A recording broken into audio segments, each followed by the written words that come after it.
welcome to today's video where I show you 3 ways to do an interactive tag to add into your journals or junk journals. This is using the January 2025 kit and it is absolutely beautiful. I think it has been kind of hard to find some good blue junk journal kits, so I was really excited to create one that I absolutely love. And if you want the kit, you can get it in a subscription or on our Etsy. If you want to use other papers for this idea, feel free to do so. I will link the information for this specific kit in the description, and you can check it out if you would like to. It is a fun one. These 3 ideas are super easy and beginner friendly and really fun, so let's jump into the video. Our first tag idea, interactive tag idea, is to create a little bit of a hiding spot to put something else behind the tag. And so for this, you're going to need a tag, and I've already added some Sari Silk to mine. And then I have this, which is also a tag, but you can just use a piece of paper or anything, just random. And you're going to create a little bit of a fold on it like that, so that you can glue it like that. And that's the first step that we're going to do. So I'm going to grab my glue, and we're just going to glue that flap down. I've already inked both sides of my tag since you will be seeing both sides. I'm going to add plenty on there since it is like a hinge in a way, and so you're going to want it to be pretty strong. And I'm going to kind of maybe put it, that looks like a good spot. Perfect. And then you're going to need some sort of thing that you want behind it. It can be peeking out or it can be completely hidden. I'm doing a pretty small tag, so I am fine with it peeking out a little bit. And I added a cute piece of like a little tidbit that I had just to kind of, I don't know, I just like to add lots of little things here and there. And this one I'm a little bit more particular about where it's closing, so I want it like right about there. Yep, that looks good. Maybe even up a hair. Perfect, so that's what I'm hiding per se. It could be some journaling space or whatever. And then, of course, you can decorate it, the inside. You could decorate the right here or on here. I'm just doing right here. I have this cute little circle house from the January kit. Just easy to make it look more elevated. And then I have one tidbit to add on.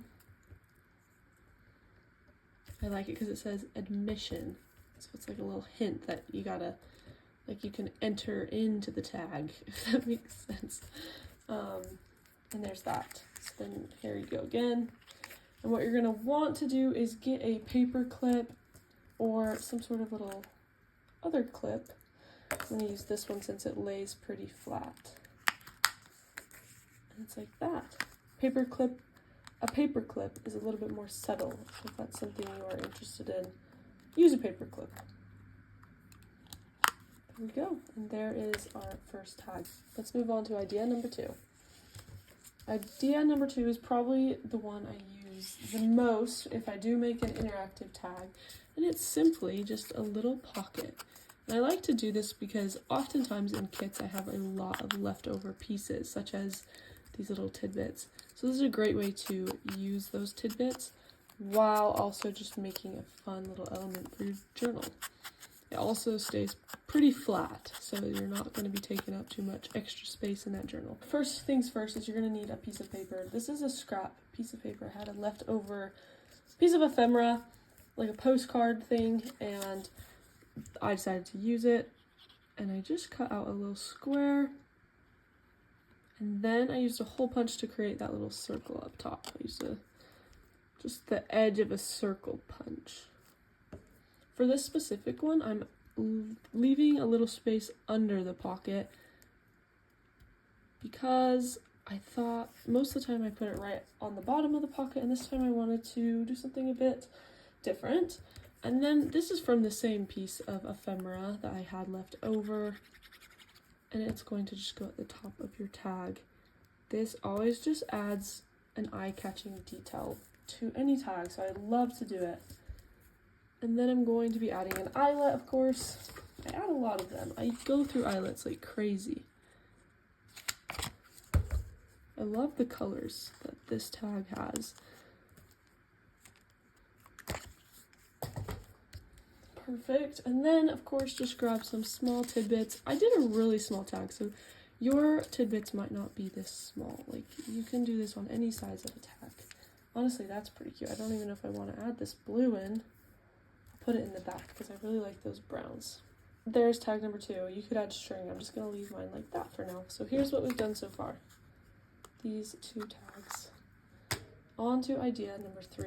This one's fun. And I already messed with it because I've never done it before, and so I wanted to make sure it would work. But this is essentially what we're doing. Is just creating a small little, they just move, you can lift them up, and they kind of swivel a little bit. And for this, you're going to need an eyelet or a brad. I think brads work really great. I just wanted to see if it worked with an eyelet, so I tried it out, and it does. So now I'm going to make another one for my journal.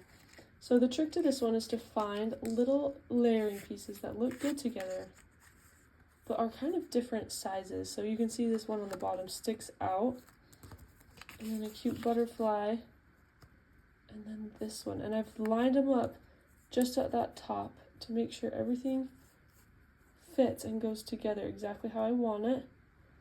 There's that, and I think I added this little tab just to add some more detail. And now you're going to create a little hole punch at the top. Careful not to move them too much. That's the part that I struggle with. Add your eyelet inside, and this is the trick, you guys. So when you clamp it down so gently, because you can always clamp down more, but you can't undo a clamp. So go ahead, if I can reach it, let me lift this up for a second. Barely. You don't want it to be too tight because you want it to have a little bit of swivel. So that's actually a really good spot for me. And I'm gonna cut this little piece off. I didn't realize that I was gonna have to do that, but here I am. So I'll just really quickly fix that. I'm going to add some baker's twine, because I think it is so cute when you can add a little bit in an eyelet. These long nails really get me sometimes.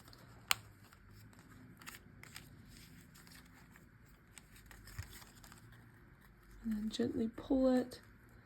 And then of course you can trim. This is an option, but you can create like a little window in your top pocket so that you can see what's behind.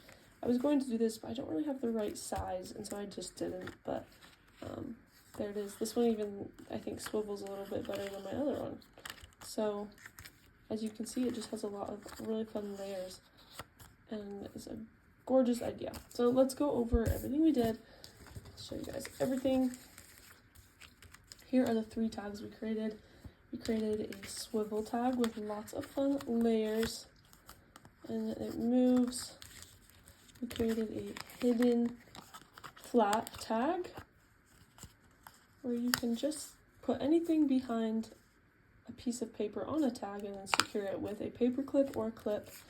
And then of course a pocket tag, a classic. And that is everything that we did. So let's take a look at my journal. And we could, for example, put things into certain pages. The great one, these pockets have not been filled yet. I could put a tag there. I could put one in here, I suppose. Oh, that's cute. That's a good spot because then the string will be up at the top, poking through the top of the journal. Alright, anyways, if you guys are interested in this specific kit, please check the link in the description. I designed them myself with my mom. We do it together and it's super fun. And we always have some fun tutorials with the kits, but feel free to use any papers you have. We also have an Etsy shop with hundreds of digitals, paper packs, and anything you could want or use in your junk journaling. So I'll link that as well. Check it out. And I think that's all I have to say. So thank you guys so much for watching this interactive tag video, and we will see you in the next one. Have a lovely day, and bye.